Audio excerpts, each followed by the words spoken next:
Olá, seja bem-vindo à videoaula de Libras, Língua Brasileira de Sinais. Eu sou o professor Jadson Abraão e estarei com vocês durante todo esse semestre. Vamos lá? Nós veremos então nessa unidade 8 um pouquinho sobre a legislação da Libras, da Língua Brasileira de Sinais. Veremos também alguns documentos aí nacionais e internacionais que falam sobre acessibilidade, inclusão, pessoas com deficiência, portadores de necessidade. Rapaz, agora eu fiquei na dúvida, é pessoa com deficiência ou é portador de necessidades especiais? Pessoa com deficiência ou portador de necessidades? Bom, nós vamos ver isso aí durante o nosso conteúdo e você vai poder descobrir qual é a terminologia correta que a gente utiliza hoje em dia.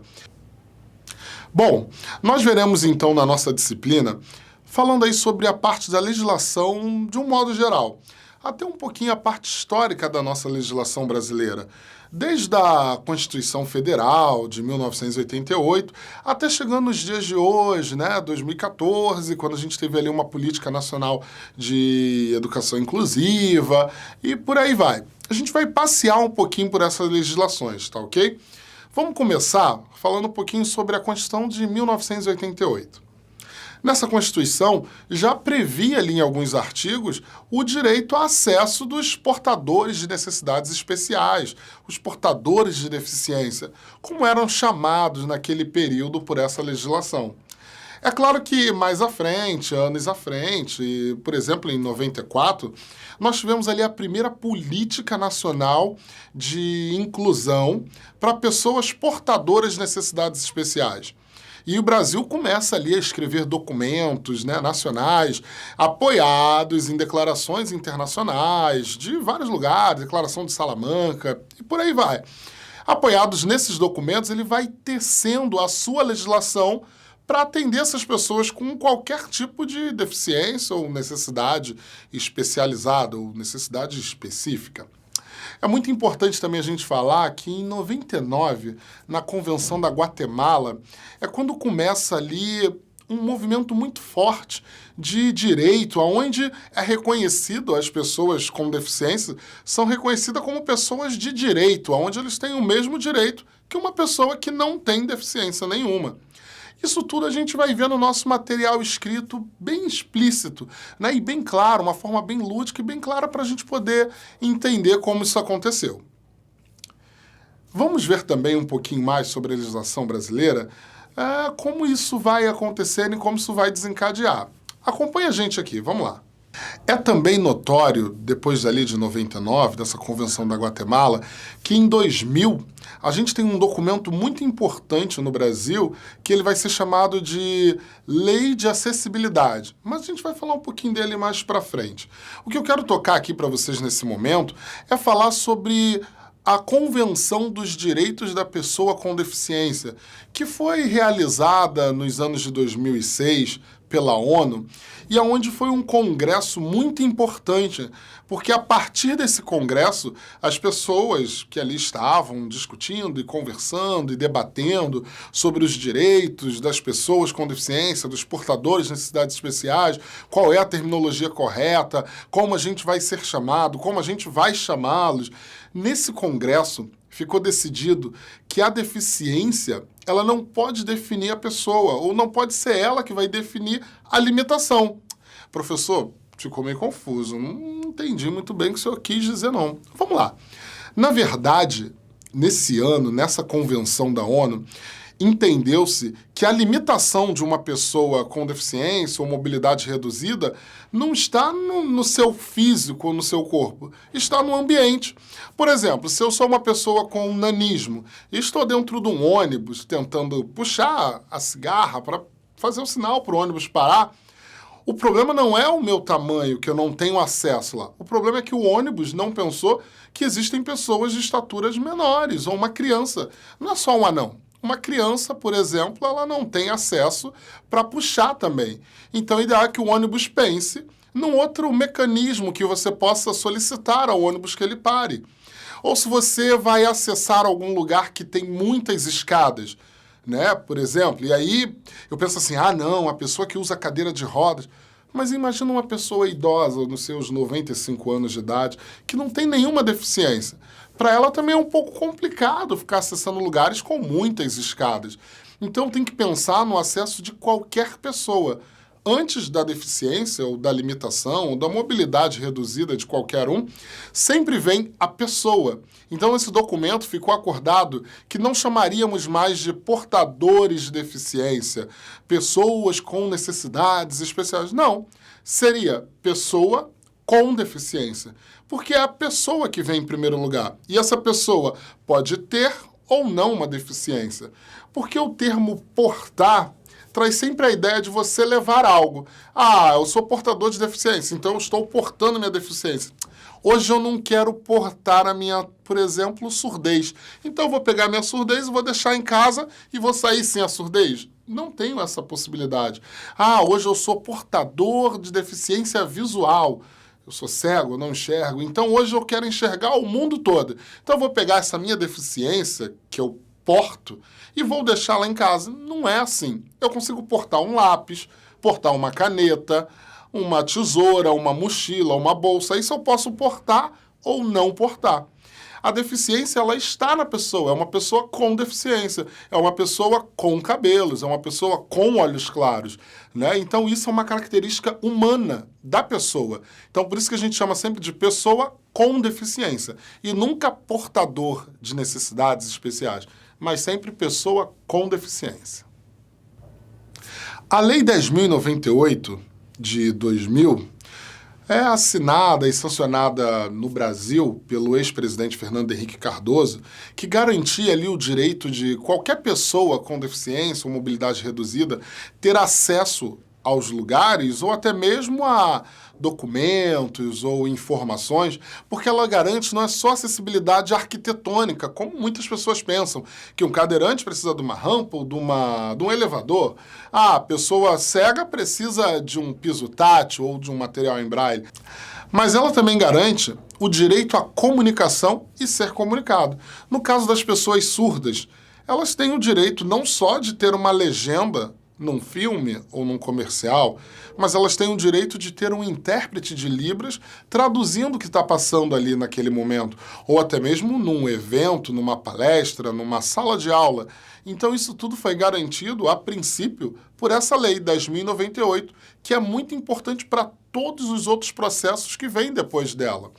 A Lei 10.098, ela vai beber em muitos documentos internacionais, como a Declaração de Salamanca, como a Declaração da Guatemala e vários outros documentos, que ele vai reunir ali alguns esforços para poder produzir essa lei de acessibilidade, que vai nos ajudar e também nos basilar na criação das nossas outras legislações, brasileiras, é claro. Então, não vamos negligenciar quanto à lei de acessibilidade. Então, essa lei é muito importante para a gente poder entender e compreender como tudo isso caminhou e como foi o nosso processo legislativo para chegar às leis de acessibilidade, lei da Libras e todos os outros processos que veremos ainda aqui nessa videoaula. Como estamos vendo aqui na nossa videoaula, e já foi falado sobre a Lei de Acessibilidade, que foi sancionada nos anos 2000 pelo ex-presidente Fernando Henrique Cardoso, ela vai culminar na Lei da Libras, que é a Lei 10.436, que foi sancionada no ano de 2002 pelo também presidente Fernando Henrique Cardoso, na época. A Lei da Libras é um passo muito importante para toda a comunidade surda e usuários da língua de sinais, pois ela é um marco onde se reconhece no Brasil que a língua brasileira de sinais é uma língua tão qual a língua portuguesa. Então ela passa a ser uma língua reconhecida pela nação brasileira. E a partir desse momento, a Libras ela tem o mesmo peso e o mesmo valor que a língua portuguesa no nosso país. Mas ela não vai substituir em nenhum momento a língua portuguesa. Ela também se explica dizendo que não é um resumo da língua portuguesa, ela é uma língua e reconhecida nacionalmente por essa Lei 10.436. Posteriormente, tivemos também aí o Decreto 5626, que é o Decreto da Libras, como a gente chama comumente por aí. O Decreto da Libras ele foi lançado e sancionado nos anos de 2005. Praticamente 3 anos depois da Lei da Libras. E o que esse decreto muda, o que esse decreto vem alterar, para que isso? Para que ele serve? Na verdade, a Lei da Libras, que foi sancionada nos anos 2002, ela é apenas de uma página, uma folhinha A4, desse tamanho assim, a gente tem a Lei da Libras, explicando que agora é uma língua reconhecida no Brasil, tem que ser difundida e divulgada pelos seus usuários e por toda a sua comunidade. Já o decreto da Libras é muito mais amplo, pois ele vai tocar em algumas nuances que a lei não consegue dizer ou que não dá conta. O decreto vai, por exemplo, tocar na questão da formação do tradutor e intérprete de Libras. Qual é a formação desse tradutor? Como ele tem que ser? Qual é o perfil desse profissional? Esse decreto também vai falar sobre a importância da disciplina de Libras nos cursos de graduação, fonoaudiologia e de formação de professores, que é por isso que você está estudando essa disciplina aqui hoje. Todos os cursos de licenciatura, então, são obrigados a terem a disciplina de Libras como uma disciplina obrigatória e eletiva, porque, dessa forma, os futuros professores poderão atender e entender como funciona e qual é o mecanismo dessa língua desses seus alunos surdos. Isso tudo vem através desse decreto 5626. E outros processos virão a partir dele. Uma coisa muito importante também, que nem a lei e nem o decreto tinha dado conta ainda, é um terceiro elemento, como eu costumo brincar e chamar nas minhas aulas e na conversa entre amigos. Esse terceiro elemento é o intérprete de Libras. A gente tem ali dizendo qual é a formação dele, mas não existe ainda nesse processo dizendo ali uma legislação reconhecendo essa profissão. E é onde, em 2010, 5 anos depois desse decreto, a gente tem um reconhecimento da profissão do tradutor e intérprete de Libras, dizendo ali qual é o seu código de ética, tocando novamente na formação desse tradutor e intérprete, falando um pouco sobre as nuances dessa profissão que agora começa a permear com mais firmeza em toda a sociedade brasileira. Essas são algumas das legislações ligadas à língua de sinais, a Libras, Língua Brasileira de Sinais. Vejamos aqui também algumas outras questões para os nossos estudos. É importante também tocarmos aqui na formação dos cursos superiores para tradutor e intérprete e professores de Libras. Porque esses cursos surgem ali a partir dos anos de 2006, a princípio pela Universidade Federal de Santa Catarina, que foi a primeira universidade a oferecer esse curso, né, em parceria com o MEC, e todo o processo muito bem elaborado, muito bem organizado, onde isso tinha a sua coordenação pela conhecida e muito talentosa professora Ronice Miller. E esse curso acontece ali em Santa Catarina e, ao mesmo tempo, abrindo mais outros 6 polos, se eu não me engano, mais 6 polos espalhados pelo Brasil, onde Rio de Janeiro, Bahia, Manaus e vários outros estados receberam um polo para ter também ali o curso de formação de tradutor e intérprete de Libras ou professor de Língua Brasileira de Sinais, a Libras. Anos mais tarde, tivemos aí a criação desses cursos em diversas universidades, como hoje temos aqui no Rio de Janeiro, na Universidade Federal do Rio de Janeiro, cursos de Letras Libras, onde já tivemos aí, se eu não me engano, 2 a 3 turmas formadas. Vejamos então aqui alguns sinais relacionados a lei, decreto, presidente.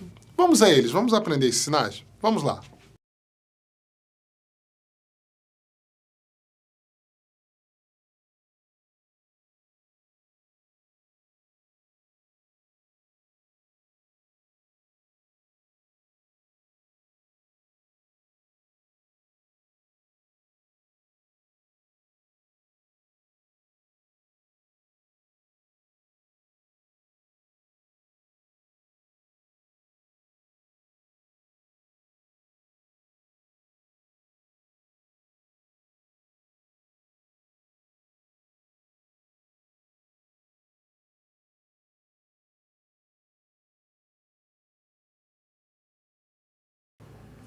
Nessa unidade, nós vimos um pouquinho sobre a legislação da língua brasileira de sinais, Vimos aí alguns decretos também que permearam todo esse processo. Vimos que tudo isso começou lá na Constituição, em 1988. Isso tudo são processos bem importantes para que a gente possa entender como funcionou a legislação dentro do nosso país e acerca da acessibilidade da língua brasileira de sinais. Bom, continue estudando, pegando o nosso material, investindo no conhecimento de vocês. Eu sou o professor Jadson Abraão e estou aqui para ajudá-los em qualquer dúvida, tá ok? Até o próximo encontro, hein? Tchau, tchau!